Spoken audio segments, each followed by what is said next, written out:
जब वो बहुत ज्यादा मानसिक रोग से ग्रसित हो जाते हैं तो उसी को डिप्रेशन कह दिया जाता है, विक्षिप्त कह दिया जाता है, कहा जाता है कि इनका दिमाग खराब हो रहा है, खिसक गया है। ये सारा का सारा मानसिक है।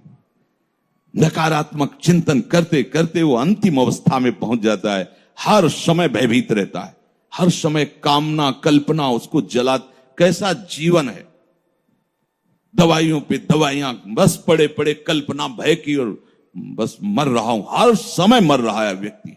देखो मानसिक, हाय मुझे कोई बचा ले, मैं बहुत परेशान हूं, घबराहट पैदा हो रही। ये केवल ये जानते क्यों हुआ है? क्योंकि खूब मनमानी भोगों का चिंतन, भोगों की क्रियाएं, तो वही मन तुम्हें कहां पहुंचा दिया। सावधान हो जाइए। ये जो रोज सत्संग मिल रहा है, हाई डोज है, अगर इसको आप पचा गए तो कोई भी ताप तुम्हें स्पर्श नहीं कर सकता, न दैहिक न दैविक न भौतिक। देख, हम प्राय इसी बात से गुजरना होता है। मानसिक रोग से ग्रसित है, मुझे काम सता रहा है, मुझे वो ईर्ष्या, वो ऐसा, पर उस दुष्ट का सहयोग कर रहे हो जिसने तुम्हें सदा सताया है। अगर इसका सहयोग करोगे तो आप तुम्हें अंतिम स्थिति तक पहुंचा देगा। अगर सही चल गए तो भगवत स्वरूप है मन। दोनों बात समझना। ये मानसिक रोग का निवारण कहां से होता है? सद्गुरु कृपा से। इसके लिए औषधियां काम नहीं करती, पर वो समझ नहीं आती। किसी से कहा कि तुम पड़े पड़े औषधियां खा रहे हो, मानसिक रोग से ग्रसित हो, डिप्रेशन में बने रहते हो, यहां बैठ के सबके जूते साफ किया करो। उनको मजाक लगा।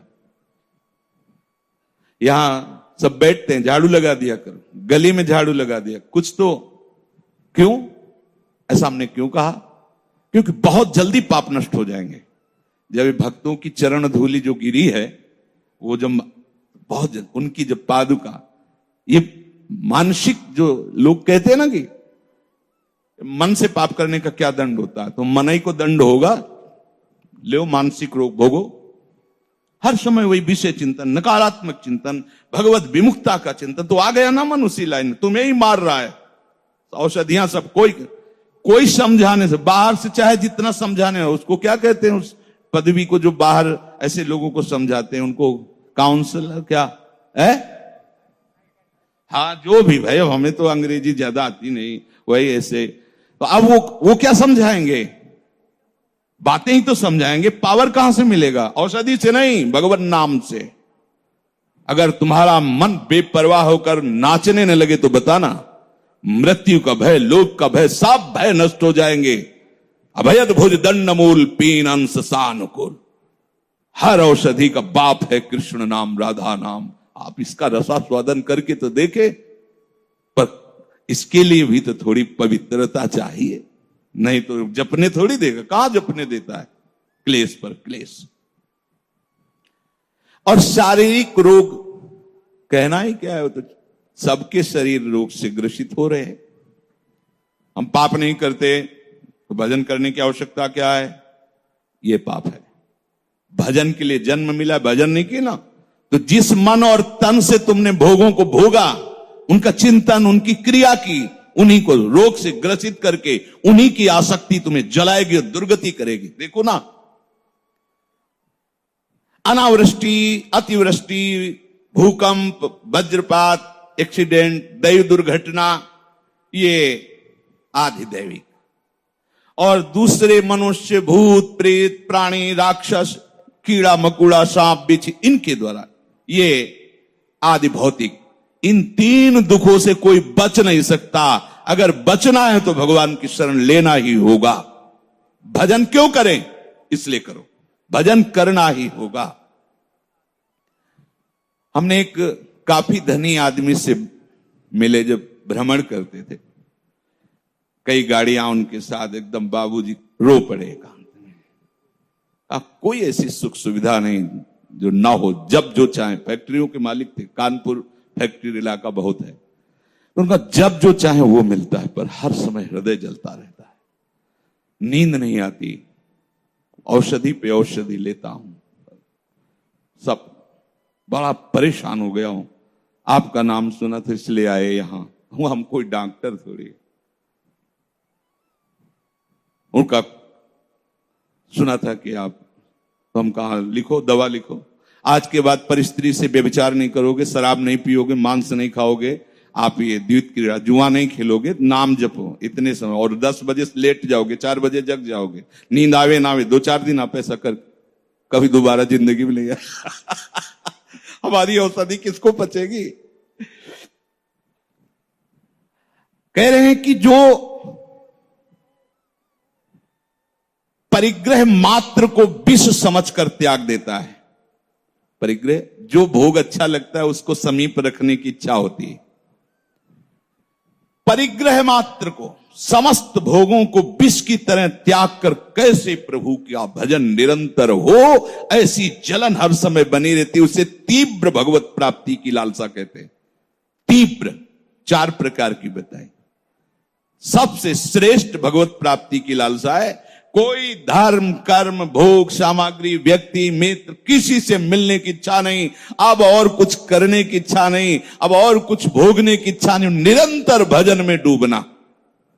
हम भगवत प्राप्ति की इच्छा नहीं कह रहे, निरंतर भजन में डूबना हमारा केवल लक्ष्य, हर समय प्रभु से जुड़े रहना। प्रभु, वो शरीर की चेष्टा, मन की चेष्टा, बुद्धि की, सबसे, इसे तीव्र लालसा कहते हैं। दूसरा, मध्यम,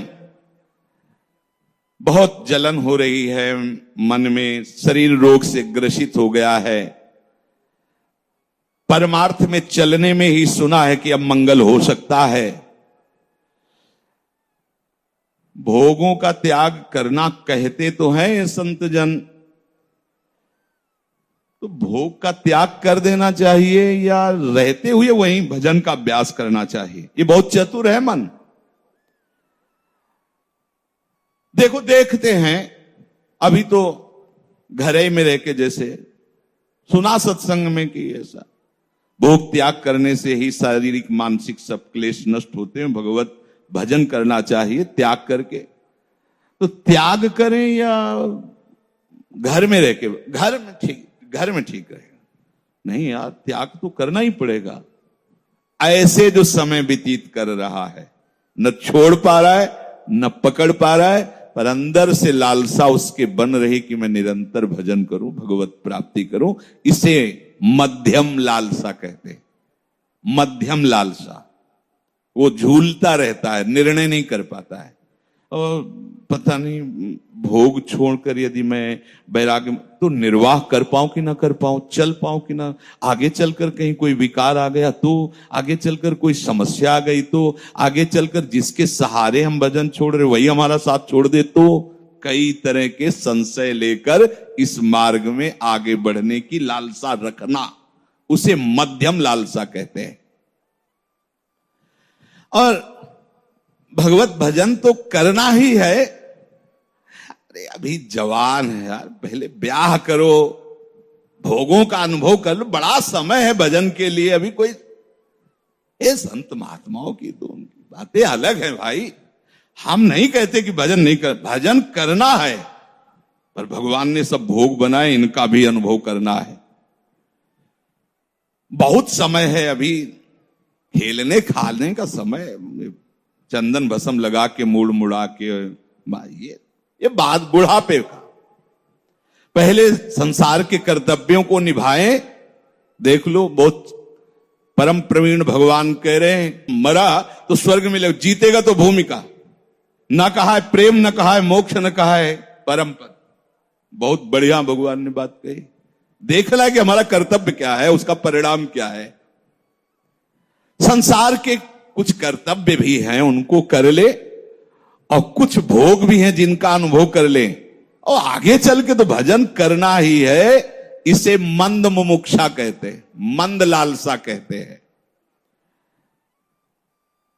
अरे यार, अब हमसे तो कुछ होने वाला नहीं, भगवान जब चाहेंगे ना भजन करवा लेंगे।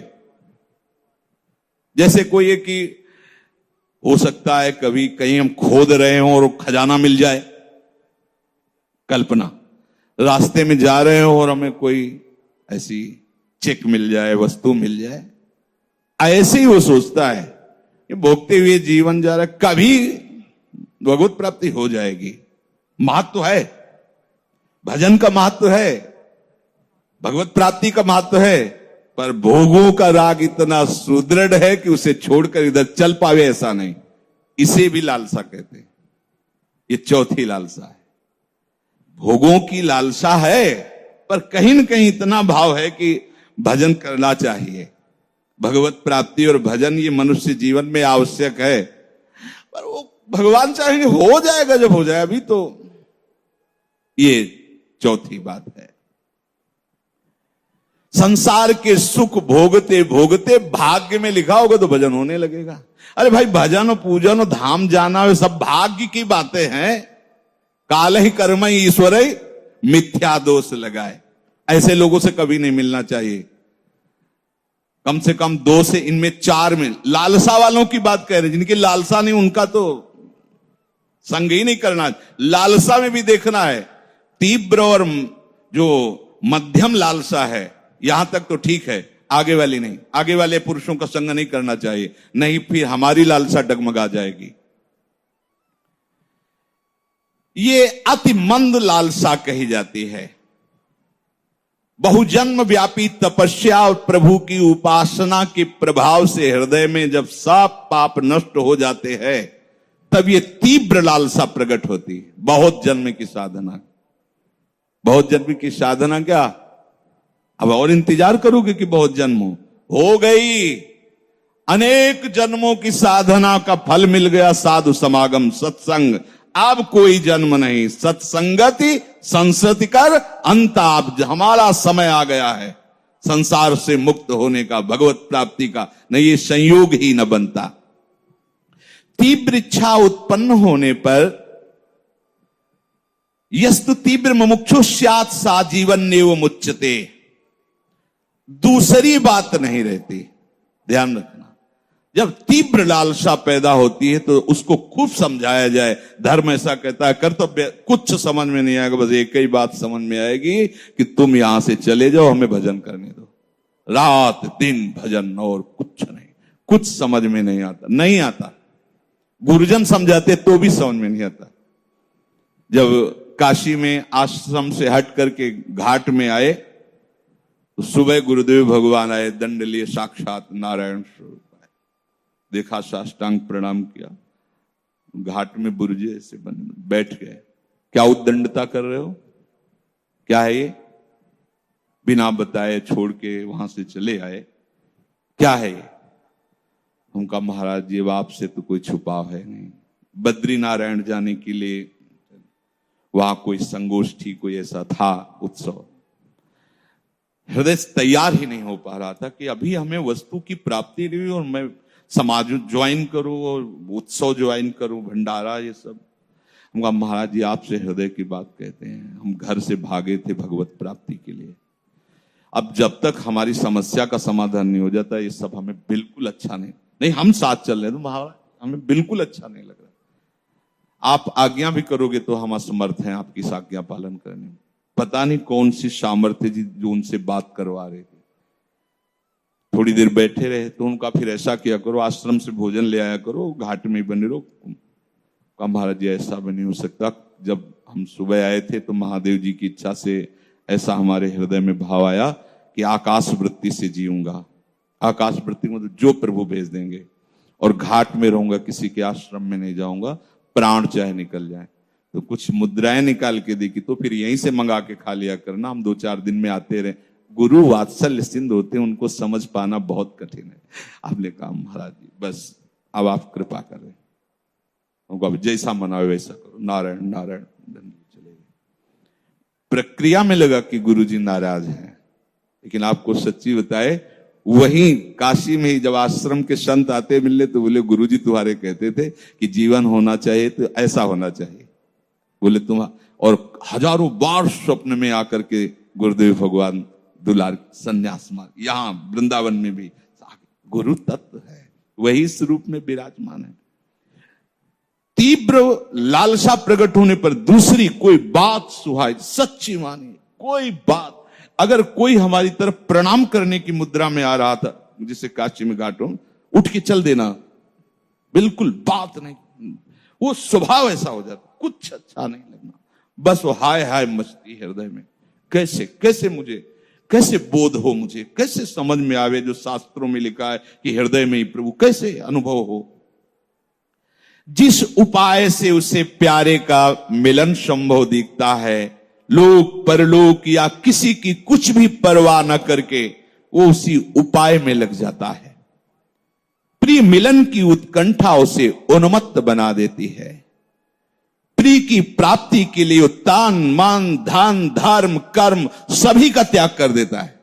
तीव्र मुमुक्षु, तीव्र लालसायुक्त, अब बस प्रीतम प्रीतम, दूसरी कोई बात नहीं, अपने आप को न्यौछावर कर देता है प्रीतम पर। प्रीतम से मिलने को जिसके प्राण कर रहे हाहाकार, गिनता नहीं मार्ग की कुछ भी दूरी को वह किसी प्रकार, नहीं ताकता किंचित भी सत सत बाधा विघ्नों की ओर, बस दौड़ छूटता जहां बजाते मधुर बंसरी नंद किशोर। प्रीतम के लिए प्राणों को हथेली पर लिए वो साधक दौड़ पड़ता है भगवत प्राप्ति के लिए। उसके प्राणों में केवल व्याकुलता रहती है। अनादिकाल से अब तक इच्छाएं उसके हृदय में मथती रही, अब सब इच्छाएं भस्म हो जाती हैं। केवल एक भगवत चिंतन, भगवत भजन, प्राण उसके व्याकुल होते हैं। लेकिन यह ध्यान रखा जाए कि इस धरा में जब प्राण व्याकुल होते हैं तो आनंद समुद्र के ऊपर होते हैं। जैसे मीरा जी कहती, जो मैं ऐसा जानती प्रीति की ये दुख होए, तो नगर ढिंढोरा पीटती अजी प्रीति न करियो कोई, तो कोई ये ना सोचे कि कोई दुखद बात कह रही मीरा जी, उस आनंद समुद्र की व्याकुलता की बात कह रही। वो ऐसा दुख नहीं होता कि जैसे संसार में संयोग वियोग जनित हर्ष शोक होते रहते हैं। एक परमानंद की, ये वही जानता है जिसके हृदय में होती। कह जाने दिल आपनो या जासिर बीती होए। ये तीव्र मुमुक्षा में ऐसा होता है जैसे बहुत समय का भरा हुआ जल और बांध टूट जाए, प्लावन बाढ़ आ जाती, ऐसे ही उसके हृदय में बाढ़ आ जाती है। केवल भजन, आप कुछ सुहाई नहीं दे रहा, नाम कीर्तन गुण कीर्तन सेवा चिंतन भजन, एक सेकंड भी वो अन्य नहीं। अब हमारी जो चार मुमुक्षा लालसा की बात सुनी, उनमें अगर हम चौथी में हैं या तीसरी में हैं या दूसरी में हैं, तो हमारी तीव्र मुमुक्षा कैसे हो, उसकी औषधि विलास सामग्री का त्याग, मान सम्मान का त्याग, पूजा प्रतिष्ठा का त्याग, कीर्ति का त्याग, कीर्ति के त्याग का त्याग, उसकी स्मृति का भी त्याग, सभा समितियों में शामिल होना नहीं, बड़ी बड़ी सभाओं में समितियों में नहीं, अखबार कॉमिक्स आदि पढ़ना नहीं, किसी भी मनुष्य विशेष से या स्थान विशेष से या वस्तु विशेष से ममता कर लेना नहीं। जैसे सत्संग हो रहा है तो हम सत्संग की बातों से ममता करें, गुरु के आज्ञा से ममता करें, गुरु मंत्र से ममता करें, गुरु नाम से ममता करें। अगर ऐसा नहीं करोगे तो गुरु से ममता नहीं हो सकती, नहीं हो सकती किसी भी